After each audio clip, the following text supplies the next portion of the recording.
Alrighty, awesome. So up next we have ETREM playing. Oh, I'm on commentary too. Playing some Star Fox one-handed. So that'll be fun. Oh yeah, you guys are really gonna want to turn into the. If you're watching this right now and you're in your 30s, you owe it to yourself to watch this because it's gonna be a good time. Absolutely.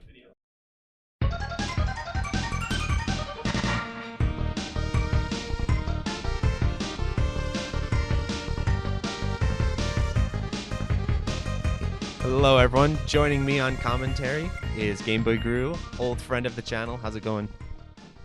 I'm doing well. Thank you for having me.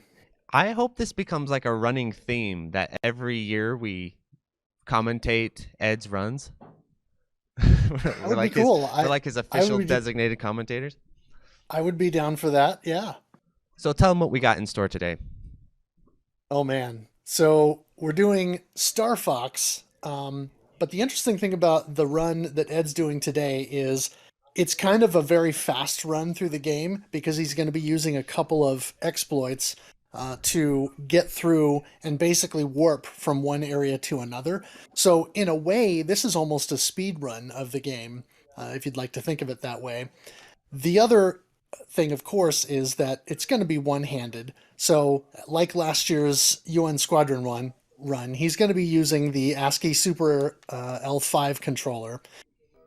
And the thing that makes that difficult is that in order to do the barrel rolls, you have to either double tap the shoulder buttons, which is just up and to the right and left of the D-pad, or you have to do a right then left quick or left then right quick. And when you're doing all of this one-handed, it's more difficult than obviously with a two-handed controller. Absolutely, yeah. I remember even playing Star Fox 64. I'm having to do claw grips and all kinds. Like, this is a very input-intensive game, which I don't think a lot of people pick up on at first. Right. But you actually have to juggle a lot of inputs in Star Fox and Star Fox 64. Yeah, you do. And I was playing this the other day just to kind of get a feel for it in preparation for doing commentary. And it had been so long since I'd played the original that I'd forgotten, just how input intensive it is. The other spicy thing about this run is that Ed's goal is to do a not only one-handed, but also a no bomb, no miss. Oh yeah, that's what I'm talking about. So we'll see if he can do that. The other kind of sub goal is that he's hoping to possibly get a 100% score. On the different stages that he plays through. The exception, of course, being the stages that he warps through. There's no score figured. Right. But the way the scoring in the game works is essentially there's a certain number of enemies that will contribute to score. And it's basically any enemy that attacks you. And you have to take down a certain percentage of those in order to get that 100%. It doesn't necessarily have to be literal 100% of those enemies. You just have to hit a threshold in order to get that. Yeah, and the crazy thing about the 100% is that, yeah, like you're saying, you don't necessarily have to hit all the enemies. And then there comes a point where if you're trying to optimize the game, you don't have to hit any more enemies, and the game doesn't reward you for hitting more enemies, which is a little bit of a bummer. Right. So, like, it kind of caps out what you can do in the game competitively because of that 100%. You know what I mean? You can't really push beyond that. Right. So obviously we're going to start in Corneria like any run, and then he'll go to Asteroid. And then from the Asteroid stage, he'll warp to Sector Y. And then from Sector Y, move on from there and be able to, I believe it's warping directly to Venom. Now, one of the cool things here right up front is these arches. If you go through all of the arches in sequence, then you'll be able to spawn a twin shot power-up. Boom. Yep, and this is one of the most iconic songs in Nintendo history, at least in my opinion. Oh, absolutely. Yes, yeah. Corneria, baby. And speaking of the soundtrack, when I was going through stuff with Ed and kind of looking at making notes for the game, he mentioned that the soundtrack was done by Hajime Hirasawa, who apparently only scored 2 other games. What were they? Which is the Super Scope 6 cartridge, of all things, and Poor guy. a Famicom Disk System game called Time Twist. That's interesting. So, if we all wondering why Nintendo doesn't have more of these rockin' soundtracks, because the guy only did 3 games. Yeah, and it's a shame because this soundtrack is pretty killer. I like his overlay where he's Star Fox. Yeah, and and even though the game was largely developed by, I believe, a UK studio known as Argonaut, if I remember correctly, Yes. it was composed by Hajime Hirasawa, and then the sound effects were done by Koji Kondo, I guess. Ah, okay. So he got his hand in the mix. For sure. So what do you think of the voice samples in this game, where they're that gibberish and all? Do you like that better than the 64 lo-fi voice samples? I kind of do. I mean, it is somewhat iconic, and it's a fun thing to have. It's kind of like the nonsense animal voices in Animal Crossing and stuff like that. Yes, that's what sometimes reminds me of. Sometimes that stuff's just fun. Doing well so far. One other note is that when you're not moving in any one direction, the R-Wing will kind of drift toward the top of the screen, and there are times when you can kind of take advantage of that from a gameplay perspective. Oh, interesting. Yeah, we'll have to keep an eye out for that. I love it. It looks like he's flying. That's probably like Mount Fuji or whatever it's supposed to be, but Oh, that could be. it looks like the Grand Tetons, so I always think of that. That's in Idaho, so it reminds me of home. Sure. Now, with this first boss, you want to destroy all 3 of these outer sections very quickly, which you should be able to do. There's 1, and now you've got 2 on the left here. And you can gotta sort set of turn yourself up. sideways and get a bit of a different angle on your shot, too. Yeah, and now just line yourself up in front of the boss and just sit there and barrel roll to avoid Yes. the shots, and you'll take him out quickly. And for Perfect. people who are used to Star Fox 64, the barrel roll in Star Fox Original is a lot less powerful. It's kind of janky and funky. Star Fox 64 barrel roll is much more OP as far Right. as defense. And You just can to just be- barrel roll out of so many situations in 64. Yeah, and just to be that pedantic guy, who has to say it, technically what he's doing is an aileron roll, but Yes. the series has always called it a barrel roll, and so it's a bit of a funny running joke. Isn't a barrel roll the one where you do the loop, right? Yeah, the barrel roll is where you make a loop with your plane, and the essentially the shape that you make is like a circle, or as if you were flying around the outside of a barrel. So I think in Star Fox 64 you can do a real barrel roll. I think it's like down C, and it's the one where you do the loop. Would that be a barrel roll? Yeah, probably. Yeah. It's been a minute since I played that, but yeah. Okay, so here in the asteroid stage, we're going to be looking at a couple of things.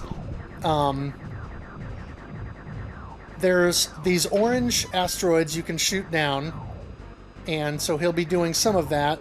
I think he'll mostly be concentrating on enemies, but he'll shoot those down when he has the opportunity, because they don't contribute toward the score, as I mentioned. There will be a group of 3 of those orange asteroids that'll come up here before too long, and if you fly through the center of that group of 3, then you'll spawn a different power-up, which I believe is a plasma shot? Yeah, the twin plasma upgrade. So, another thing for people who are used to Star Fox 64 or the later Star Fox games is that in Star Fox Original, it forces you into this first-person perspective on these stages. It's not like in Right. 64 where you can choose to be in first person or not. In this game, it forces you into it on this stage, so you just got to do it. Right. Yeah, so there are certain stages where you'll always be in a first-person view. Now you can... Okay, here we go. So here are these clusters will be 3 of these groups of asteroids with 2 on each side and an orange, or 2 gray on each side and an orange in the middle. If you do it right and you position yourself to where you shoot the orange one and then you go between the other rocks, then if you do it right, you'll spawn this asteroid. Boom, there's your warp, and that'll take him into the black hole.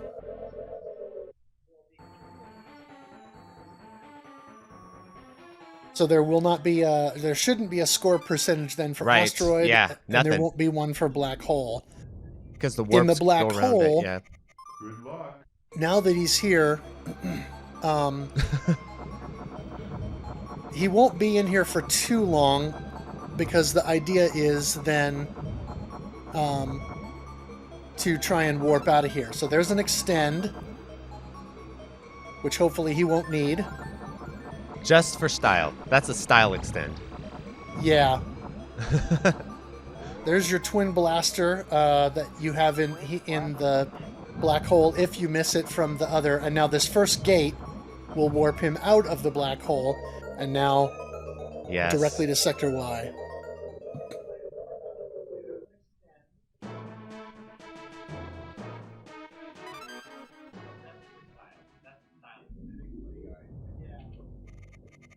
Sector Y has some interesting stuff. So you've got all these blue things that fly around. You don't want to shoot them. Right. The red ones you want to shoot to turn them blue. And so that's kind of the goal. If you shoot the blue stuff too much, it will attack you, though. It'll turn red and attack you. So you got to be careful about that. But anything that's red, you want to make sure and shoot down, or shoot to turn blue. And then, of course, take out any other enemies that are in the way. Yeah, I love how Star Fox has all kinds of, like, funky sort of mechanics that you kind of have to just figure out. Yeah, there are a lot more secrets in this game than I ever realized. Yeah. Ooh. Yeah, a little bit of a hit there. Yeah. Oh. Missed that that deal to fly through there.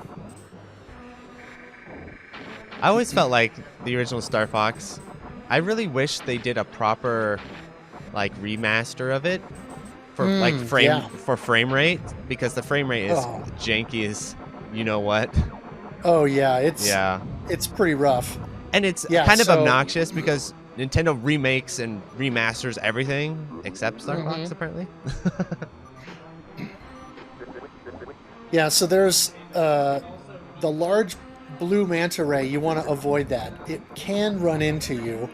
And while you're doing that, of course, you want to take out enemies and turn the red manta rays blue as much as you can. If he manages to turn all of the red manta rays blue, then it will spawn a large space whale. And that'll come out toward the end of Sector Y. And what that'll do is then drop a whole bunch of free power-ups for you. So it's kind of a cool little additional secret.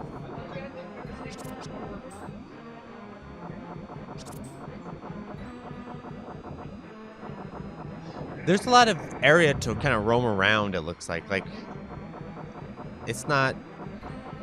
Right? Isn't there a bit of a wider area to roam around than just what's on screen? I think so. Yeah. So there's the whale. He was able to spawn the whale. So now he'll get all kinds of power-ups, including the wireframe. Which and that's like a star. Bit... Isn't that like a star in Super Mario? A little bit. You get a little bit of, I don't know if it's invulnerability, but you get a little bit of additional protection. Yeah. Now the idea with the boss is you have to shoot kind of at the edge of the arms or the ends of the arms to send your shots up the arm so that it will damage the body. While, of course, also avoiding the shots that the arms try to shoot out toward you. Gotta hit those soft. There we go. Soft so now spot. one arm is down. Boom. Now he can respawn arms until you do enough damage that he'll stop respawning them. So far, so good. And once you have done enough damage to the boss that it sheds the arms, then what it'll do is it'll extend this sort of flail thing out of its mouth. And then once it's actually down to minimal life, it'll charge you. So you got to be really careful about that and, you know, get out of the way. Here it comes. He's about got him now. Yep. Excellent.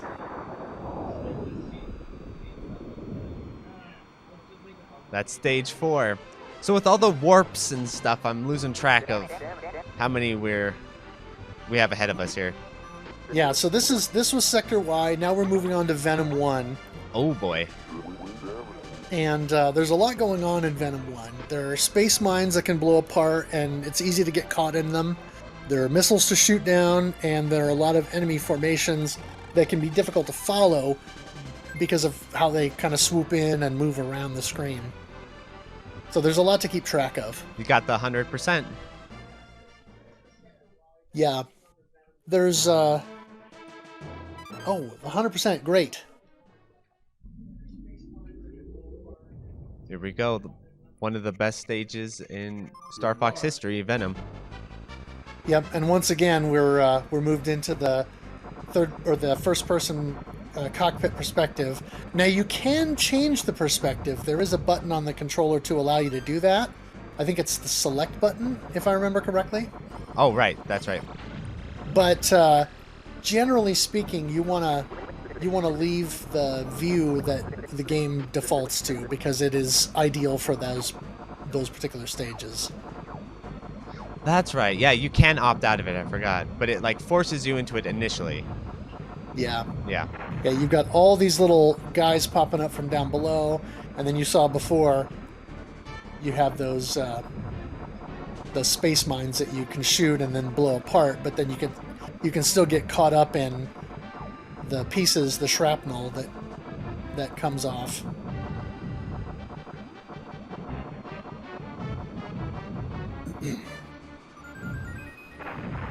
There's also going to be a spot here before too long where you'll see 4 enemies that come from the corners of the screen and will kind of converge in the center and disperse. And once you see that, that's kind of the signal that there'll be another enemy coming up.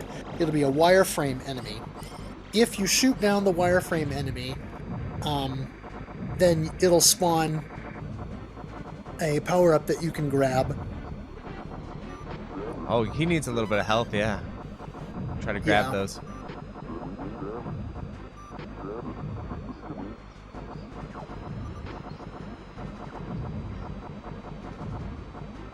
The thing about the wireframe enemy, though, is you got to be careful is if you want that power-up, you pretty much have to destroy that wireframe enemy while it's reasonably centered on screen. Yeah, here it comes. I'm not seeing a whole lot of opportunities to shoot down your comrades in this game. That's not a thing, is it? They will. Yeah, there was the wireframe enemy, so he definitely missed the opportunity to take it out. They will complain at you. Oh no, I guess he got it. There was the deal. Okay, good. They will complain at you. You know, watch your Firefox or watch your or hey, that's me you're shooting at, something like that. But you can't kill them like you can in 64, right? I don't think so. Yeah. I think they'll just complain. In 64, if you're trying to meddle the entire game, your greatest enemy are your ally ships and them flying in front of you and dying. Like that, because you can't meddle if they do that. And 80% of your runs, you're gonna lose to those. Yeah, so you can see here the strategy on the Smasher is to basically let it approach, and then as soon as it's about to overtake you, use your retro rockets to quickly slow down and make it so that it can't get you, because if it does close in on you, it does massive damage, and where he's at right now with his shield, one hit probably would have taken him out. So you're saying he should use the brakes? Is that what he should Definitely be doing? pump the brakes. Use the brakes, Yes. Fox. All right, so now Venom 2 is Ed's favorite stage. Of course. There's the 100% again. Excellent. Can't do any better. Nope. It's impossible. Yeah, so this is Ed's favorite stage, and the thing about this stage is it reminds me of another Super NES game called Hyperzone. Yeah, which definitely. is kind of a I guess you would call it a shooting game in this kind of vein. Yeah, it's kind of also, like F-Zero meets Star Fox-ish type of thing. Yeah, it also, of course, has Night Striker vibes. Yes, Night Striker, which we already saw earlier in Slam. And yeah, this is a cool stage. There's a lot of fun stuff going on here. The background, obviously- it feels, because the background has those nice tiles and everything, it feels like you're hauling ass in this stage. Like, Yeah. it feels like you're cruising way faster. Yeah, the sense of speed in this stage is really cool.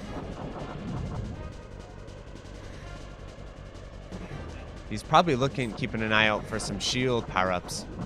He's already at half bar. There we go. There's the shield. There you go.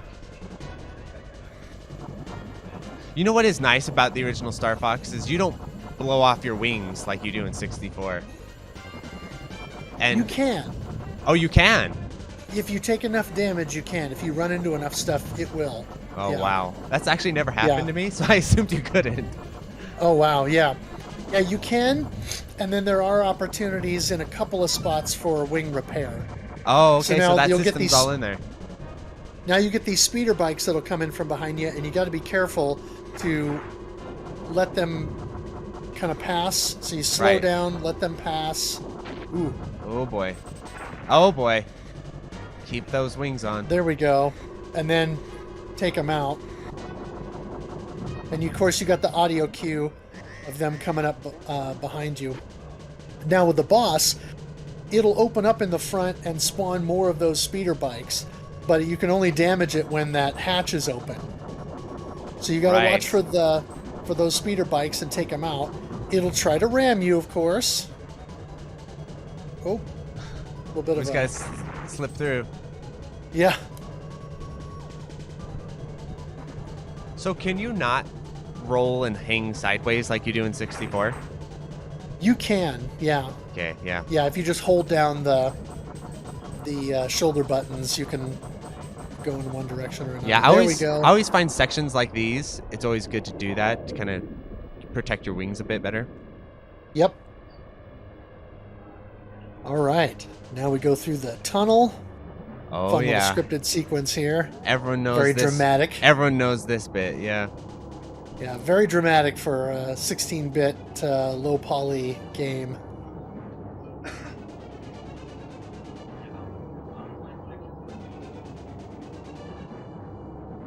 The flying is funky. Oh, here we go. Yeah. Now this part is tricky. Okay, yeah, there's- he's getting sideways. Good thinking. Yeah, there's these tubes that'll come in from the sides, and you gotta kind of know the sequence. Oof. Ooh, slip through there. Yep. A little bit of a swag barrel roll there. All right, and now Here we go. Now we fight Andros. Andros.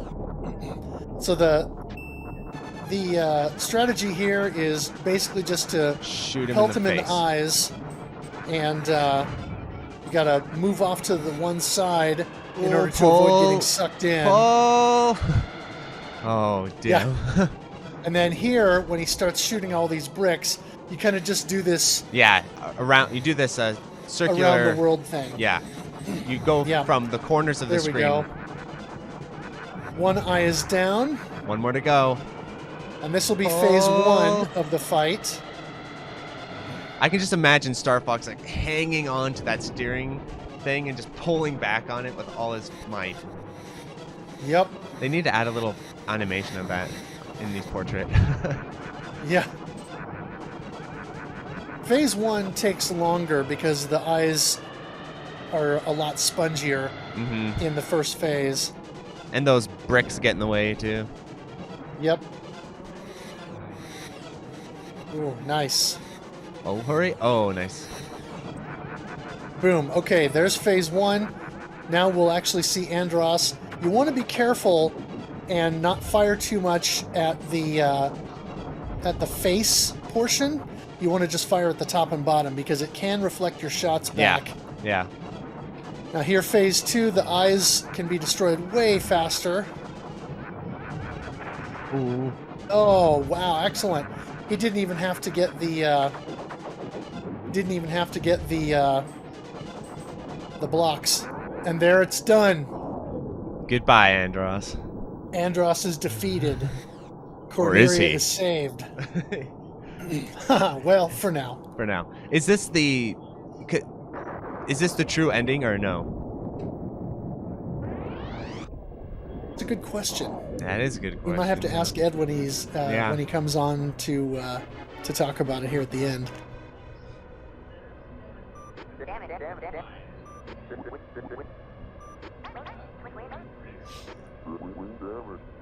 Can you read what they're saying? No, Great job, since he's Fox. playing the Japanese Super Famicom version, I'm not sure. Me neither. Yeah, and this is one of those games I've never actually beat, so one of these days I need to buckle down and get it done. Yeah, it's a little bit harder to get into than Star Fox 64, I feel. Probably because of the frame rate and everything. And see, Star Fox 64 I have zero experience with. I only just recently got a copy of it. Game Boy So Guru. actually, I played the original, but the one I've got the most experience with is actually Star Fox Zero, believe it or not. That's a good Which one. I know you and I are Star Fox Zero bros. Absolutely. There we go. 100%. Oh, 100%. So pretty. Yes. So we have a 100% one-handed, no bomb, no miss. Nicely done. Amazing.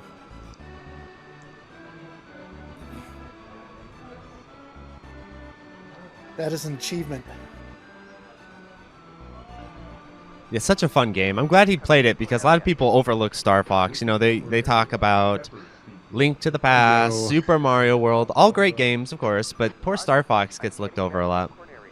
Right. Well, and you know, when it comes to shmups, a lot of people don't consider Star Fox a shmup because you're flying into the screen like Space Harrier or something like that. Yeah. And so, yeah.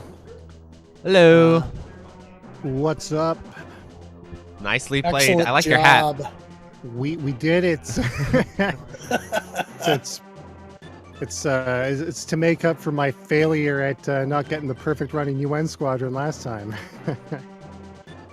I'll be 100% honest. This is the first thing that I tried to do after that run to see if it was even viable. And on my second try, I got the route 1 no miss, no bomb. So Nice. I figured it was a good one. And the hybrid route showed off some secrets, and it saves people a bunch of time. So that was the idea behind this one. Yeah, well, great playing.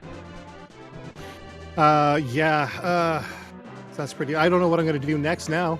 Who knows? Star Fox the, 64 one-handed. Yeah. I wonder if they made a 64 controller. I could probably fashion one. You I might don't be, know, yeah, we'll you'd see. have to get out a soldering iron maybe and make some things happen, but that would be awesome. Yeah, make a custom one. Yeah. Well, foot pedal. Give it a give it like feet pedal, and those can be like the bombs and stuff, and then yeah. Then I'd have to have like 7 cameras. Oh, wow. I've been lobbying for a one-handed Einhonda run, but that might be a lot to chew off. So, you know, maybe sticking with the Super Nintendo theme, maybe one-handed EDF or something. Oh, that might work actually. Space Megaforce See. maybe. There you That's go. another good one. Yeah. Yes, that's a good one. Yeah. For sure. Well, I think that'll just about do it. Thanks everyone for watching, and thanks Mark for putting on this great event. Thanks so much. No worries. I will catch you all again later. Bye for now. Okay, so